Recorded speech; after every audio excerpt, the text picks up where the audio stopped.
여러분 반갑습니다. 이 시간엔 조사원의 비의도적 인권 침해 및 민원 발생 예방 교육을 시작하도록 하겠습니다. 저는 한국환경고등연구원에서 일하고 있는 배용호라고 합니다. 먼저 오늘 함께 다룰 내용입니다.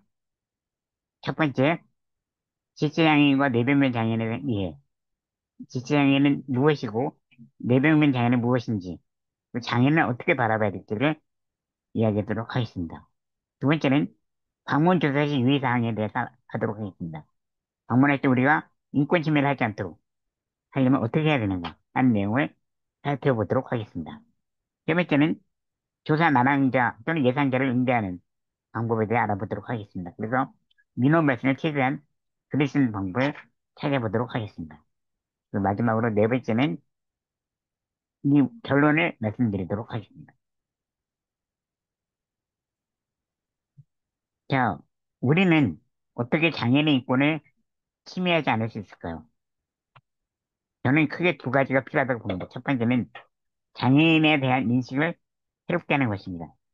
기존에 우리가 장애인에 대해 가지고 있던 생각을 버리고 새로운 생각을 갖는 것이지. 장애를 다르게 바라보는 것을 말합니다. 두 번째는 차별과 인권에 대한 감수성을 키우는 것입니다. 결국 차별을 하고 인권을 침해를 하는 것은 차별과 인권에 대한 감성이 낮거나 없기 때문입니다. 우리가 차별과 인권에 대한 감성을 기른다면 나 스스로 차별을 하지 않을 수 있을 것입니다. 바로 이것이 비의도적 인권 침해를 예방하는 방법입니다. 자, 그러면 첫 번째로 지체장애인과 뇌병면 장애인에 대한 내용을 알아보도록 하겠습니다. 바로 장애에 대한 인식을 새롭게 하는 것을 말합니다. 주요 국가의 장애인에 대한 현황을 살펴보면요. 미국의 경우 전 인구의 13%가 장애인입니다. 독일은 전 인구의 24.6%가 장애인입니다. 호주는 17.7%가 장애인입니다. 그런데 한국은 5.1%만 장애인입니다. 왜 이렇게 한국만 장애 출현율이 낮게 나타나고 있을까요? 그건 바로 장애를 바라보는 관점, 장애를 뭐라고 보느냐에 따라 나타나는 차이입니다. 장애를 바라보는 관점, 즉 장애 정의는 크게 두 가지로 분리될 수 있는데요. 최근엔 더 다양한 정의들이 나오고 있지만 기본적으로는 이 두 가지 정의에 근거를 하고 있습니다. 첫 번째는 전통적인 장애 정의입니다. 즉 개인적 의료적 모델이라고 부르는 이 모델은 장애인의 신체적인 손상에 근거를 하고 있습니다. 그래서 장애인이 갖고 있는 정신적, 신체적 손상이 바로 장애다라고 보는 모델이 이 모델입니다. 자, 이렇게 장애인이 휠체어를 타기 보행을 하지 못하니까 장애인이다. 장애인이 시각장애를 갖고 있으니까 장애인이다. 라고 보는 것이 바로 이 관점입니다. 자, 이렇게 전통적 장애 정의를 가지게 될 때 장애는 개인의 문제가 됩니다. 즉, 질병과 같은 개인의 문제이기 때문에 책임도 개인이 져야 합니다. 가족과는 본인이 해결해야 하고 교육활동, 경제활동, 사회활동이 모두 개인의 책임이 됩니다. 이 전통적 장애 정의를 따르고 있는 것이 바로 우리나라의 장애인 복지법입니다. 장애인 복지법 제2조에 의하면 장애인이란 신체적, 정신적 장애로 오랫동안 일상생활이나 사회생활에서 상당한 제약을 받는 자를 말한다라고 되어 있습니다. 즉, 신체적, 정신적 장애, 즉 장애인의 손상이 바로 장애다라고 바라보는 것이고요.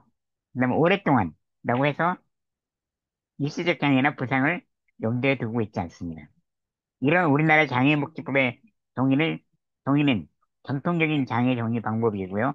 이 방법에 따라 현재 우리나라는 15가지 장애가 분류되고 있습니다. 자, 그런데 이런 전통적인 장애 정의는 오랫동안 비판을 받아왔습니다. 즉, 장애는 개인의 문제만이 아닌 사회적 문제다라고 주장하는 사람들이 나타나기 시작한 것입니다.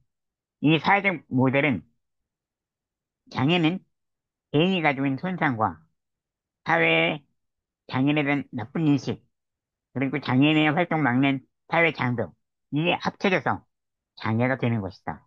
라고 바라봅니다. 그래서 이 사회 인식에는 장애인에 대한 편견이나 차별이 포함되고요.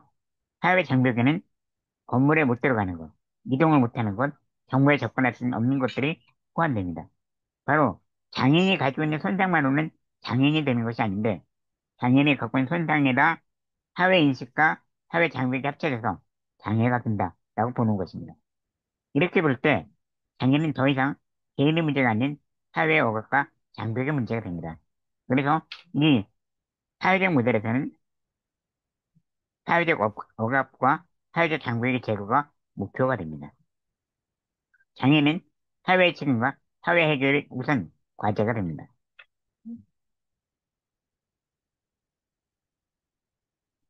자, 이러한 사회적 정의 모델을 따르고 있는 것이 바로 유엔의 장애인 권리 협약입니다. 장애인 권리 협약 제2조 마항에 보면 장애는 점진적으로 변하는 개념이며 손상을 지닌 사람과 그들이 다른 사람과 동등하게 사회에 온전하고 효과적으로 참여하는 것을 저해하는 태도 및 환경적인 장벽 간의 상호작용으로부터 기인된다는 것을 인정하고 라고 되어 있습니다. 그래서 이 정의에 따르면 장애는 손상을 지닌 사람과 장애인의 참여를 저해하는 태도, 그리고 장애를 가로막는 성인 장벽 간의 상호작용이라는 것입니다. 바로 그것을 보여주는 것이 WHO의 ICF 모델인데요. 이 모델에 의하면 장애인이 가지고 있는 개인적인 손상과 사회적 환경이 합쳐져서 장애인의 활동이나 참여에 영향을 미치고 이것이 장애가 된다는 것입니다. 이러한 WHO의 정의는 바로 인구에 반영이 되었는데요. 2023년 현재 유엔에 따르면 WHO에 따르면 세계 장애인 인구는 전체 인구의 16%, 약 13억 인구에 달한다라고 보고 있습니다. 그것이 바로 사회적 모델에 기인한 정의입니다. 자, 제가 그림을 하나 보여드리면요. 지금 보고 계신 그림은 계단 앞에서 휠체어를 탄 장애인이 올라가지 못한 모습입니다. 근데 개인적인 모델, 전통적인 모델에서는 저 사람이 걷지 못하기 때문에 휠체어를 타고 있기 때문에 계단을 못 올라가는 것이다. 즉, 개인의 문제가 책임이고, 이때 저 사람이 갖고 있는 손상, 보행하지 못하는 게 장애다라고 바라봅니다. 그리고 장애는 개인의 문제가 되고, 저기 계단을 올라가야 되는 것은 개인의 책임과 책임이 되는 것입니다. 반면에 사회적 모델에서는 만약 저 계단 대신에 엘리베이터가 있거나 계단이 없었다면 저 휠체어를 사용하는 사람은 아무 문제 없이 올라갔을 것이다. 따라서 문제는 사람이 아니라 계단이다. 계단이 장이다. 라고 보는 것입니다. 바로 사회의 문제와 책임을 강조한 것입니다. 다시 우리나라로 돌아와서요. 지체장애인 및 뇌병변 장애인의 현황을 살펴보도록 하겠습니다. 2024년 보건복지에 따르면 등록장애인은 전체 263만 1,356명입니다. 전체 인구 5.1%고요. 이 가운데 지체장애인이 43%, 청각장애인이 16.8%, 시각장애인이 9.4%, 그리고 네 번째로 뇌병변 장애인이 8.9%를 차지하고 있습니다. 그래서 지체장애인과 뇌병변 장애인을 합치면 모두 전체 장애인, 등록장애인의 50%가 넘습니다. 이제 지체장애인의 이해를 한번 살펴보도록 하겠습니다. 지체장애는 먼저 신체적 손상이 있어서 몸, 사지, 하지에 손상이 있는 경우를 말합니다. 그래서 이것은 절단장애나 관절장애, 지체 기능장애, 변형 등으로 나타납니다. 이거에 따른 활동과 기능은 보행에 제약이 있는 경우가 많고요. 팔 또는 다리를 사용하기에 제약이 있고 높은 곳 또는 낮은 곳에 접근이 어렵습니다.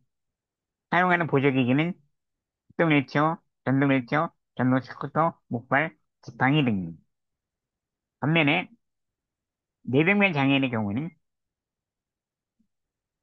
먼저 신체적 손상은 뇌성마비, 뇌졸중, 외상선 뇌손상으로 등으로 원인이 됩니다. 즉 뇌병변 장애는 뇌성마비와 뇌졸중 장애로 구분이 되는데 이 원인은 이렇게 세 가지가 많습니다. 활동과 기능을 보면 상지와 하지마비인 경우가 많고, 언어장애가 동반하는 경우가 많습니다. 그리고 청각 또는 시각장애 중복이 되는 경우도 있고, 운동 및 자세 제약으로 인해서 활동에 제약이 없는 경우가 많습니다. 보조기에는 먼저 AAC라고 보완대책에서 쓰는 기구를 사용하는 분도 있습니다. 이것은 그림이나 태블릿 PC 등을 사용해서 의사소통을 대신하는 도구입니다. 그리고 지체장애인과 마찬가지로 수동 휠체어, 전동 휠체어, 전동 스쿠터, 목발, 지팡이 등을 사용합니다. 자, 이렇게 보면 뇌병민 장애가 지체장애인이 굉장히 비슷한 것 같죠? 그러나 완전히 다릅니다. 먼저 공통점으로는 하지장애가 많다는 점. 그래서 보행을 못하는 경우가 많다는 거고요. 그래서 일체로 사는 데가 많습니다. 따라서 이동과 접근에 제약이 많습니다. 이건 공통점이고요. 반면에 지체장애의 경우는 몸팔 다리에 장애가 있는 것입니다. 뇌병변 장애는 뇌신경의 장애입니다. 지체장애의 경우는 언어장애와 중복되는 경우가 거의 없지만 뇌병변 장애는 언어장애가 나타나기도 합니다. 그리고 경직성 중복장애가 없는 경우가 많지만 뇌병변 장애는 시각이나 청각장애 중복장애가 나타나기도 합니다. 지체장애는 질병에 의한 경우가 드물지만 뇌병변 장애는 60대, 60대 이후에 뇌졸중에 의한 경우가 많습니다. 자, 두 번째로 방문조사 유의사항에 대해 알아보도록 하겠습니다. 특히 여기서는 차별의 인권에 대한 감수성을 왜 높여야 하는지를 살펴보도록 하겠습니다. 자, 제가 그 김지혜 교수님의 선량한 차별제재라는 책에서 한 대목을 가지고 왔는데요. 잠깐 읽어보도록 하겠습니다. 생각해보면 차별은 거의 언제나 그렇다. 차별을 받은 사람은 있는데 차별을 한다는 사람은 잘 보이지 않는다. 그래서 의심이 필요하다. 세상은 정말 평등한가? 내 삶은 정말 차별과 상관이 없는가? 내가 보지 못하는 무언가를 지적해주는 누군가가 있다면 내 시야가 미치지 못한 사각지대를 발견할 기회이다. 그 성찰의 시간이 없다면 우리는 그저 자연스러워 보이는 사회 질서를 무의식적으로 따라가며 차별에 가담하게 될 것이다. 모든 일이 그러하듯 평등도 저절로 오지 않는다. 제 주변에도요, 장애인들을 모두 차별을 받았다고 얘기합니다. 그러나 주변에 나는 장애인을 차별했다고 하는 사람은 없습니다. 왜 이런 결과가 나타날까요? 우리 흔히 우스갯소리로 때린 사람은 잊어버려도 맞은 사람은 잊지 못한다는 말이 있습니다. 차별한 사람은 그것이 차별이라는 것을 모르고 했기 때문에 차별했다는 사실도 잊어버리고 차별했다는 사실도 모릅니다. 그러나 차별받은 사람은 그것을 잊지 못하게 되는 거죠.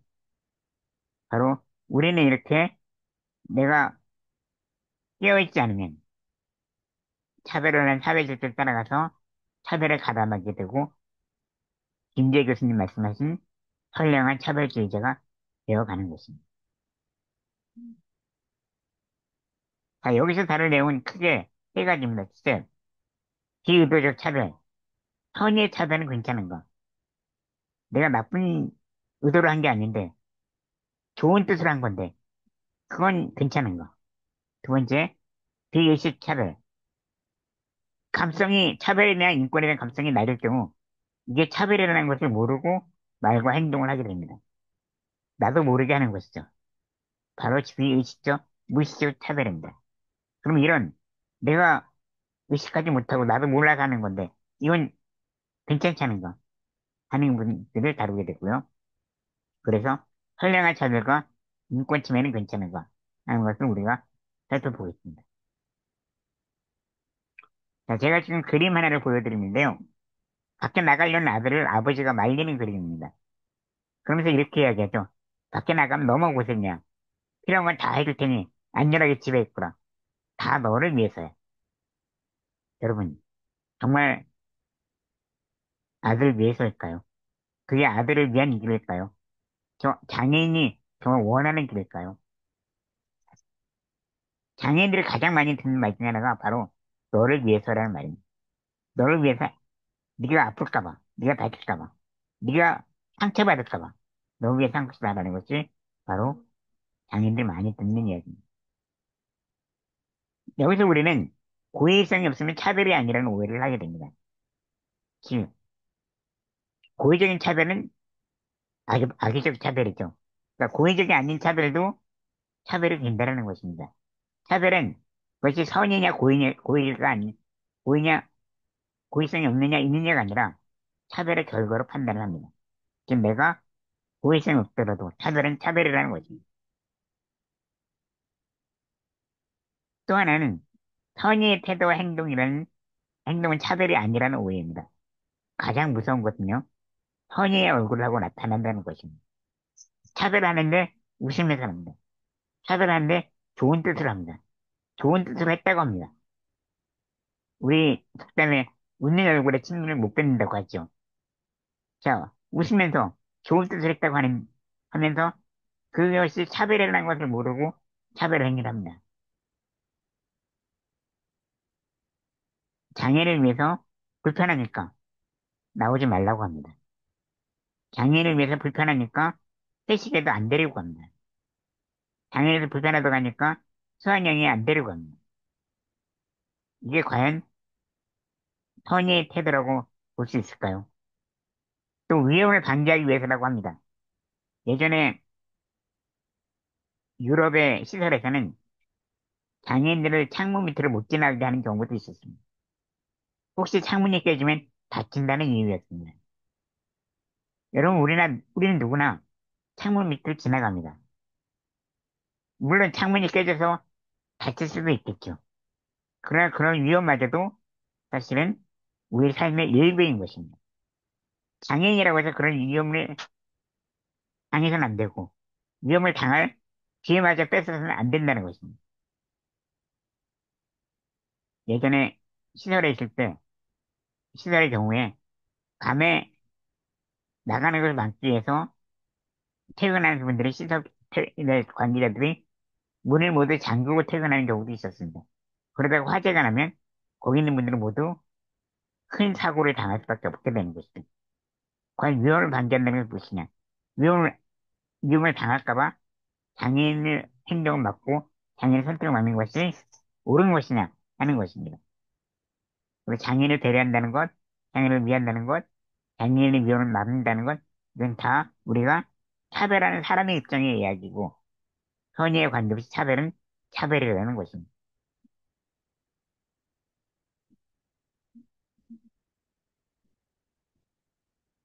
감성에 관한 얘기를 한번 해보겠습니다. 감성이 낮으면 나도 모르게 무의식적으로 차별을 하고 인권 침해를 하게 됩니다. 제가 그림 하나를 보여드리는데요. 보면 사람들이 그 휠체어를 탄 소녀를 보면서 이렇게 이야기를 합니다. 젊고 예쁜 소녀가 안 됐어. 휠체어만 안 탔으면 얼마나 좋았을까. 찌찌찌. 자, 여기에는 굉장히 많은 편견이 들어가 있습니다. 첫째, 젊어서 안 됐다라는 것입니다.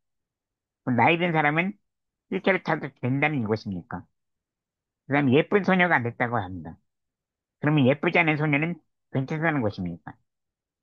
휠체어만 안 탔으면 얼마나 좋았을까? 그런 거죠. 저렇게 예쁘고 젊은데 장애인이 됐으니 얼마나 불행한가 하는 얘기입니다. 그래서 거기에 혀를 찹니다. 이런 동정의 마음이 시각이 바로 장애인을 더욱 사회에 활동하지 못하게 막고 장애인을 차별하는 행동이 됩니다. 우리는 여기서 내가 얼마나 민감한 사람인지를 체크해 보도록 하겠습니다. 감성은 결국 민감성의 문제입니다. 민감성이 낮은 사람들은 감성도 낮을 수밖에 없습니다. 민감성이 높은 사람들은 감성도 높을 수밖에 없습니다. 그 민감성 체크를 한번 해보도록 하겠습니다. 첫 번째는 좋은 게 좋은 거다 라는 것입니다. 자, 여러분의 생각은 어떠십니까? 여러분도 좋은 게 좋은 거지. 뭐 세상을 그렇게 힘들게 살아. 이렇게 생각을 하십니까? 만약 그렇다면 여러분은 민감성이 낮은 것입니다. 좋은 것은 좋은 거고 나쁜 것은 나쁜 것입니다. 우리는 좋은 것은 좋다라고 말하고 나쁜 것은 나쁘다고 말을 해야 합니다. 자, 민감성 체크 두 번째는 이런 얘기입니다. 까칠하게 굴지 말고 둥글게 살아라. 그렇죠? 그러나 민감성에서는 까칠하고 따지면서 살아야 합니다. 왜냐면 권리와 인권의 문제는 까칠하고 깐깐한 문제입니다. 그냥 넘어가는 것이 아니라 자꾸 세심한 거라도 따지는 것이 인권과 권리의 문제입니다. 민감성 체크 세 번째는 노라고 말해야 한다는 것입니다. 자, 우리는 무엇에 대해 안 되라고 얘기해야 될까요? 장애에 대한 오해와 편견에 대해서는 단호하게 노, 아니야 라고 말을 해야 한다. 근데 그렇게 말하지 못하고 그래 그럴 수도 있지 라고 넘어간다면 이런 작은 오해와 편견이 차별로 이어진다는 것입니다. 어떤 오해와 편견이 있을까요? 첫째는 장애인은 보호자가 필요하다는 오해입니다. 여러분, 우리는 누구나 성인이 되면 보호자가 필요하지 않습니다. 그러나 장애인은 그 나이와 상관없이 보호를 받아야 되고 보호자가 필요한 존재라고 이야기를 합니다. 그리고 이런 것 때문에 장애인에 대한 차별이 이어집니다. 예전에 모 항공사가 뇌병변 장애인이 비행기를 혼자 타려고 하자, 물론 성인이었죠. 보호자 없이는 안 되면 탑승을 막은 적이 있었습니다. 국가인권위원회에서 결국 장애인에 대한 차별이라고 시정을 권고했지만 이런 일들은 아직도 비일비재하게 나타나고 있습니다. 두 번째는 장애인을 어린아이같이 대하는 것입니다. 여러분, 저는 아직도 처음 보는 사람들이 저에게 반말을 할 때가 있습니다. 장애인을 어린아이같이 보는 것이죠. 여러분, 어린아이는 어떻습니까? 선택권과 결정권이 없습니다. 장애인도 어린아이처럼 선택이나 결정할 수 없고 보호자가 해주는 따라야 된다라고 보는 것이. 이런 것도 물론 차별입니다. 오해와 편견입니다. 그다음 세 번째는 장애인의 일을 느리게 하거나 잘 못한다는 것입니다. 물론 장애인이 비장애인에 비해서 일의 속도가 빠르지 않을 수는 있습니다. 느릴 수는 있습니다. 그러나 그렇다고 해서 일을 못하는 것은 아닙니다. 그럼 우리는 무조건 장애인의 일을 느리게 한다. 장애인을 잘못한다는 편견을 갖고 있다는 거죠. 네 번째는 장애인의 말을 잘못 알아듣거나 이해력이 떨어진다. 라고 봅니다. 그래서 장애인에게 큰 소리를 말하거나 아니면 천천히 말하거나 지나치게 자세하게 설명을 하려고 합니다. 이것도 역시 장애인에게 대한 오해와 편견입니다. 다섯 번째, 장애인은 무능하다고 생각합니다. 그래서 일을 주지 않습니다. 그러나 여러분, 모든 장애인이 다 무능한 것은 아닙니다. 여섯 번째, 장애인은 성격이 이상하거나 폭력적이라고 봅니다. 그래서 장애인 시설이 들어오면 주민들이 반대합니다. 성격이 이상하고 폭력적인 사람들이 우리 주거지에 들어온 것이 싫다라는 것입니다. 그러나 여러분 이것도 역시 오해와 편견입니다. 일곱 번째는 장애는 착하고 순진하다라는 편견입니다. 성격이 이상하거나 폭력적이라고 보는 것이나 장애는 착하고 순진하다고 보는 것이나 뭐 똑같은 오해와 편견입니다. 우리 비장애인 가운데도 성격이 이상하거나 폭력적인 사람이 있고 착하고 순진한 사람이 있는 것처럼 장애인 중에서도 성격이 이상하거나 폭력적인 사람이 있을 수 있고 착하고 순진한 사람이 있을 수 있습니다. 그러나 장애인 전체가 그렇다라고 보는 것은 오해와 편견이라는 것입니다. 마지막 여덟 번째, 그래서 장애인의 삶은 슬프고 우울하거나 비참하다라고 보는 것입니다. 그래서 우리는 장애인을 동경하고 혀를 차고 불쌍하게 여깁니다. 바로 이것이 장애인에 대한 차별을 더 가져온 것입니다. 자, 민감성 체크 네 번째입니다. 우리는 멈춰라고 말해야 합니다. 자, 무엇에 대해서 그럴까요? 장애인에 대한 혐오와 차별. 더 나아가서는 모든 혐오와 차별에 대해서 우리는 멈춰라고 말을 해야 합니다. 자, 먼저 차별에 관해서 얘기를 하면 국가인권위는 차별을 이렇게 얘기합니다. 첫째, 장애인을 거부하는 행위는 차별이다. 저는 지금도 식당에서 거부를 당하거나 하는 일을 자주 당합니다. 이게 아무 이유 없이 장애인이라는 이유로 거부하는 행위는 차별입니다. 장애인을 대지하는 행위도 차별입니다. 아까 제가 예를 들었던 수학여행에는 안 데려간다든가, 소풍이 안 데리고 간다든가, 아니면 회식에 빠뜨리고 간다든가, 이런 모든 장애를 배제하는 행위는 차별에 해당합니다. 또 장애를 분리하는 행위는 차별입니다. 예전에 장애인도 똑같이 영화관을 이용할 수 있도록 하자라고 했더니 영화관 사업자들이 그러면 장애인을 위한 영화관을 따로 만들어줄게 라고 이야기를 했습니다. 이렇게 장애인과 비장애인을 분리하는 행위 역시 차별입니다. 네 번째, 장애인에게 필요한 정당한 편의를 제공하지 않는 것은 차별입니다. 시각장애인에게는 점자와 음성 안내가 필요하고 청각장애인에게는 수어 통역과 화면 자막이 필요합니다. 휠체어 사용자에게는 경사로와 엘리베이터가 필요합니다. 이런 것들이 바로 정당한 편의 제공입니다. 이런 것을 제공하지 않아도 역시 차별입니다. 그런 장애인을 괴롭히는 것은 차별입니다. 또 하나 혐오 표현이 있습니다. 꿀먹은 덩어리, 덩어리 민가슴, 눈뜬 장님, 별름머리 이런 것들은 우리가 부정적인 의미를 갖고 있는 혐오 표현이죠. 근데 장애인에 대해서가 아니라 예를 들면 이렇게 표현합니다. 절름발이 정책. 그건 결국 뭡니까? 자, 절름발이에 대한 부정적인 이미지를 갖고 있는 것이죠. 눈뜬 장님 같은 사람. 눈을 뜨고도 못 본다 하는 얘기죠. 그 장님에 대한 혐오적인 표현입니다. 이런 혐오적인 표현은 장인을 더 혐오하게 만들고 부정적으로 만들기 때문에 이런 표현을 사용해서는 안 되겠습니다. 반면에 동경 어린 시각을 담은 혐오적 표현도 있습니다. 장애를 불고 애썼다. 성취하는 몸으로 어떻게 이렇게 했니? 고생했다. 불쌍하다. 힘들다. 하는 것들은 바로 장애에 대한 동경 어린 시각을 담은 혐오적 표현입니다. 자, 그럼 우리는 어떻게 감성을 실천할 수 있을까요? 먼저 인권에 대한 민감성을 높이 갖고 있어야 됩니다. 장애인 인권뿐 아니라 모든 인권에 대한 민감성이 있어야 합니다. 세 번째는 장애에 대해서 전통적인 의료적 모델이 아닌 사회적 모델을 기반해서 판단해야 합니다. 즉, 장애는 개인의 손상과 사회의 억압, 차별, 그리고 환경적인 장벽이 만나서 되는 것이다라고 봐야 한다는 것입니다. 세 번째는 장애의 권리와 인권에 기반해서 판단을 해야 합니다. 장애인의 경우 접근권의 권리, 차별받지 않은 권리, 자립생활의 권리, 그리고 활동 지원을 받을 권리 등 장애인의 권리가 있습니다. 이런 권리에 기반해서 판단해야 할 것입니다.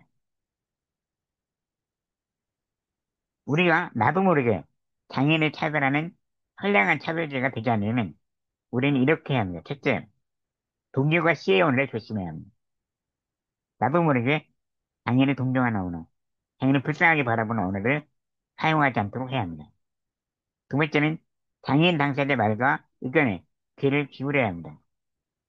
장애의 말을 천천히 하더라도 그 끝까지 기다리며 그 말에 귀를 기울여야 합니다.